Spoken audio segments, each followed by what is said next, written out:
भारत का सबसे top medical college है एम्स। वहां सबसे डराने वाली खबर सामने आई है।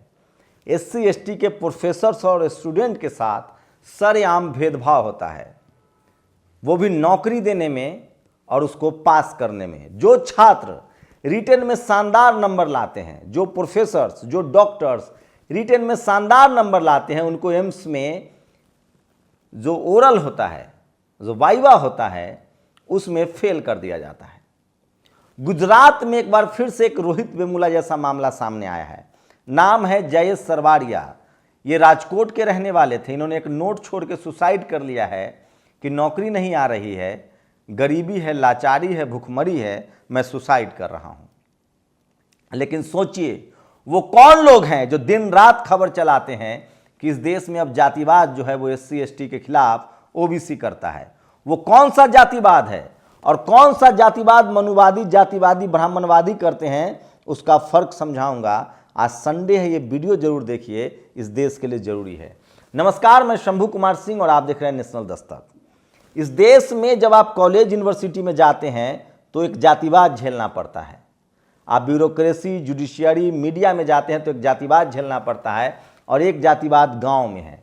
पहले वो सारा जातिवाद गांव में था। मूछ रखने पर मारपीट, खाट पर बैठने पर मारपीट, चप्पल पहनने पर मारपीट। वो ओबीसी के साथ भी होता था, एससी के साथ भी होता था, एसटी के साथ भी होता था, करते सवर्ण थे। लेकिन जैसे ही देश आजाद हुआ, संविधान लागू हुआ और उसके बाद जब एससी एसटी एक्ट बन गया तो तमाम जातिवादी, मनुवादी, ब्राह्मणवादी लोग होशियार हो गए, सचेत हो गए और वो शहरों में आ गए। लेकिन बेवकूफ किसान जातियां और ओबीसी की कम्युनिटी इस खेल को समझ नहीं पाई, और जो खुद जातिवाद का शिकार है वो उस छद्म जातिवाद में फंस गई और एससी एसटी एक्ट झेल रही है और जेल जा रहे हैं। लेकिन जो लोग होशियार जातिवादी हैं, जो अब महीन जातिवादी हो गए हैं, वो अब आपके बच्चे को, एससी एसटी ओबीसी के तीनों के बच्चों को डॉक्टर नहीं बनने दे रहे हैं, पत्रकार नहीं बनने दे रहे हैं, आईएएस नहीं बनने दे रहे हैं, बिजनेस नहीं करने दे रहे हैं। इसका आपको एग्जाम्पल दे रहा हूं। रोहित वेमुला को सुसाइड करना पड़ा था, पायल तडवी को मार दिया गया था, डेल्टा मेघवाल को मार दिया गया, और ऐसे हजारों मामले हैं। अब ताजा मामला आया है एम्स का। पार्लियामेंट्री बोर्ड ने कहा है, जो पार्लियामेंट्री कमीशन है, जो संसदीय समिति है, उसने कहा है कि 1111 वैकेंसी थी एम्स में, 92 प्रोफेसर्स की वैकेंसी थी, असिस्टेंट प्रोफेसर की वैकेंसी थी, और वहां एससी एसटी को नहीं लिया गया। आईआईटी में, पीएचडी में, आईआईटी दिल्ली, आईआईटी बनारस, सब जगह एससी एसटी ओबीसी को नहीं लिया गया। आपको पता है ये जातिवाद कौन करता है? मैंने बहुत पहले एक लाइन कही थी कि सवर्ण जितना ज्यादा पढ़ा लिखा है वो उतना बड़ा कास्टिस्ट और मनुवादी है। सुखदेव थोराट जब यूजीसी के चेयरमैन बने तो उन्होंने मैंडेटरी किया कि एससी एसटी ओबीसी के लोग इंटरव्यू बोर्ड में होंगे तभी इंटरव्यू होगा। लेकिन आज भी चाहे वो आईएएस का इंटरव्यू हो, चाहे प्रोफेसर की नियुक्ति का इंटरव्यू हो, ये वो पद हैं जो मलाईदार पद हैं, जहां 3-3 लाख रुपए सैलरी मिलती है, राष्ट्रपति, प्रधानमंत्री के बराबर तनख्वाह मिलती है।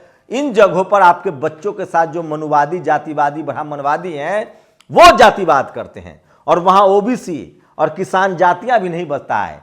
वहां जाट, गुर्जर, पटेल, मराठा, कुर्मी, कोयरी, यादव, इन सबके बच्चों के साथ जातिवाद होता है। लेकिन कब समझेंगे आप? अब जातिवाद जो है वो शहर में आ गया है, पावर सेंटर्स पे आ गया है। वो कॉलेजियम सिस्टम में जातिवाद करते हैं। वो आपके बच्चे को जज नहीं बनने देना चाहते हैं, वो डॉक्टर नहीं बनने देना चाहते हैं, वो इंजीनियर नहीं बनने देना चाहते हैं, वो बिजनेसमैन नहीं बनने देना चाहते हैं, वो प्रोफेसर नहीं बनने देना चाहते हैं, वो पत्रकार नहीं बनने देना चाहते हैं। तो इस जातिवाद के खिलाफ आपको लड़ना होगा, और इस जातिवाद के खिलाफ लड़ाई में एससी एसटी ओबीसी माइनॉरिटी के लोग एकजुट हैं। मुसलमान भी 80% ओबीसी में आता है, सारी किसान जातियां लगभग ओबीसी कैटेगरी में आती हैं। लेकिन सोचिए, कल्पना कीजिए कि जो लोग गांव के जातिवाद में फंसे हुए हैं, उनके बच्चे के साथ खुद जातिवाद हो रहा है। इसलिए ओबीसी के लोगों से, किसान जातियों से अपील करता हूं कि आप किसी भी कीमत पर किसी भी तरह के जातीय और धार्मिक हिंसा में ना फंसे। सोचिए कौन लोग होगा एम्स में? ओबीसी का होगा जो एससी एसटी का एक्सप्लॉइटेशन कर रहा है? बिल्कुल नहीं। ये सब महीन जातिवादी, मनुवादी और ब्राह्मणवादी लोग हैं जो आपके बच्चों का अंगूठा काट रहे हैं, जिसकी वजह से रोहित वेमुला को सुसाइड करना पड़ा, जिसकी वजह से कल जयेश सरवारिया ने सुसाइड कर लिया। सोचिए, ये देश की सबसे बड़ी मेडिकल कॉलेज एम्स की बात है, जिसके लिए संसदीय समिति ने कहा है कि जानबूझकर एससी एसटी के छात्रों को कम नंबर दिए जाते हैं इंटरव्यू में, जबकि वो रिटेन में शानदार करते हैं। अब ऐसे समझिए, जेएनयू बता रहा हूं, जेएनयू जो अपने आप को लिबरल कहता है, मैं फिर कह रहा हूं, दो तरीके से काम हो रहा है। पहले आपको पढ़ने नहीं दिया जाता था, जब आप पढ़ने लगे तो आपको भगाया जाने लगा, जब आप वहां भी डट गए तो अब वो कॉलेज यूनिवर्सिटी बंद कर रहे हैं। सोचिए वोट कैसे होता था, जब संविधान में पहले आपको वोट डालने का अधिकार नहीं था, मनुस्मृति से देश चलता था, बाबा साहब ने संविधान बना के वोट डालने का अधिकार दिया, तो ये आपके वोट को लूट लेते थे, आपको वोट डालने नहीं देते थे। जब आप वोट डालने लगे, कांसीराम ने कहा जिसकी जितनी संख्या भारी उसकी उतनी भागीदारी, तो ईवीएम लेकर आ गए। ईवीएम के बाद भी अगर आपने वोट डालना शुरू किया तो ये मैनेज कर ईवीएम बदलने लगे। ऐसे ही कह रहे हैं नौकरी में, जब आपके बच्चे स्कूल कॉलेज में नहीं थे तो लिखते थे not found suitable, not found eligible, आप उपलब्ध ही नहीं है। जब आप एससी एसटी ओबीसी माइनॉरिटी के लोग कॉलेज यूनिवर्सिटी पहुंचने लगे तो ये नीट ले आए। तमाम तरह के छल प्रपंच किए जा रहे हैं, इसके खिलाफ आपको बोलना पड़ेगा, आपको आवाज उठाना पड़ेगा, नहीं तो आपकी आने वाली नस्लें लाचार, बेबस और मजदूर हो जाएंगी। सोचिए, सफाई कर्मचारी की नौकरी को प्राइवेट कर दिया गया। जो आदमी आपको चपरासी नहीं बनने देना चाहता है वो चीफ मिनिस्टर बनने देगा, जो आपको देखना नहीं चाहता है, चपरासी नहीं बनने देना चाहता है, वो आपको चीफ जस्टिस बनने देगा। इसलिए एसटी एसटी को समझना होगा, एससी एसटी को, कि जो पावर सेंटर्स है, college, judiciary, media, bureaucracy, business, वहां एससी एसटी ओबीसी का अलायंस करना पड़ेगा, माइनॉरिटी का अलायंस करना पड़ेगा, एक दूसरे के साथ खड़ा रहना पड़ेगा, नहीं तो सबके अंगूठे काटे जाएंगे। जेएनयू में कैसे बेईमानी होती है, 100 नंबर का पीएचडी में पहले रिटेन और इंटरव्यू होता था, अब तो इन्होंने इंटरव्यू कर दिया। 100 में जो लड़का 70 लाता है, अगर वो एससी एसटी है तो उसको इंटरव्यू में 4 देंगे, तो कितना हुआ, 70 और 4 74 नंबर। और अगर कोई जनरल का है और वो 65 लाता है तो उसको इंटरव्यू में दे देंगे 25 नंबर। 65 और 25 कितना हुआ, सोचिए 90 नंबर। कौन टॉप करेगा? सोचिए, जो लड़का रिटेन में 70 लाता है वो इंटरव्यू में 4 लाएगा। यही है मनुवाद, जातिवाद, ब्राह्मणवाद, यही है महीन जातिवाद। समझने की कोशिश कीजिए। और ये ओबीसी नहीं करता है एससी एसटी के साथ, ओबीसी नहीं करता है माइनॉरिटी के साथ, ये मनुवादी, जातिवादी और ब्राह्मणवादी लोग करते हैं। और मैं इसी की जब पोल खोलता हूं तो इनके पेट में दर्द होता है। मैं इसलिए ओबीसी के लोगों से कहना चाहता हूं कि गांव का जातिवाद छोड़ दो, नहीं तो जेल जाओगे। तुम्हारे बच्चों के साथ भी कॉलेज यूनिवर्सिटी में जातिवाद हो रहा है, पावर सेंटर्स में जातिवाद हो रहा है, वहां एससी एसटी अकेले लड़ाई लड़ता है। सबसे ज्यादा एससी समाज के लोग लड़ाई लड़ रहे हैं पावर सेंटर्स पर आके। जब तक एससी एसटी ओबीसी माइनॉरिटी के लोग एक साथ लड़ाई नहीं लड़ेंगे, इस जातिवाद का कोई सॉल्यूशन नहीं निकलेगा। इसलिए मैं कह रहा हूं कि एससी एसटी ओबीसी माइनॉरिटी को एक साथ खड़ा होना पड़ेगा।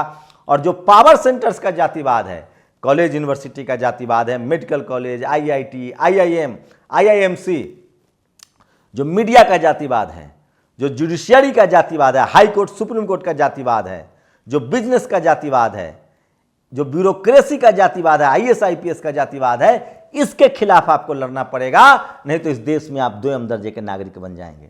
और ये हो रहा है, जानबूझकर खत्म किया जा रहा है सब कुछ। इसलिए मैं कह रहा हूं, सोचिए, अखबारों में रिपोर्ट है, एम्स में 1100 प्रोफेसरों के वैकेंसी थी, उसमें एससी एसटी के साथ इस तरह की धोखाधड़ी हुई है, बेईमानी चल रही है। इसलिए समझिए, जितना ज्यादा पढ़ा लिखा सवर्ण समाज है वो उतना महीन जातिवाद करता है। और जैसे जैसे एससी एसटी ओबीसी माइनॉरिटी के लोग पढ़ लिख जाएंगे, वो एक दूसरे के साथ अटैच हो जाएंगे। इसलिए इस जातिवाद के खिलाफ जो पावर सेंटर्स में है, जो शहरों में है, उसके खिलाफ लड़ने की जरूरत है। आप लोग अपनी प्रतिक्रिया जरूर दीजिए। शुक्रिया। नेशनल दस्तक की आपसे गुजारिश है कि अगर इसको बचाना चाहते हैं तो नेशनल दस्तक को सब्सक्राइब करने के लिए रेड कलर के सब्सक्राइब बटन को दबाएं, फिर बेल आइकन की घंटी दबाएं। नेशनल दस्तक को बचाने के लिए बहुत जरूरी है कि हर खबर को शेयर करें, लाइक करें, कमेंट जरूर करें।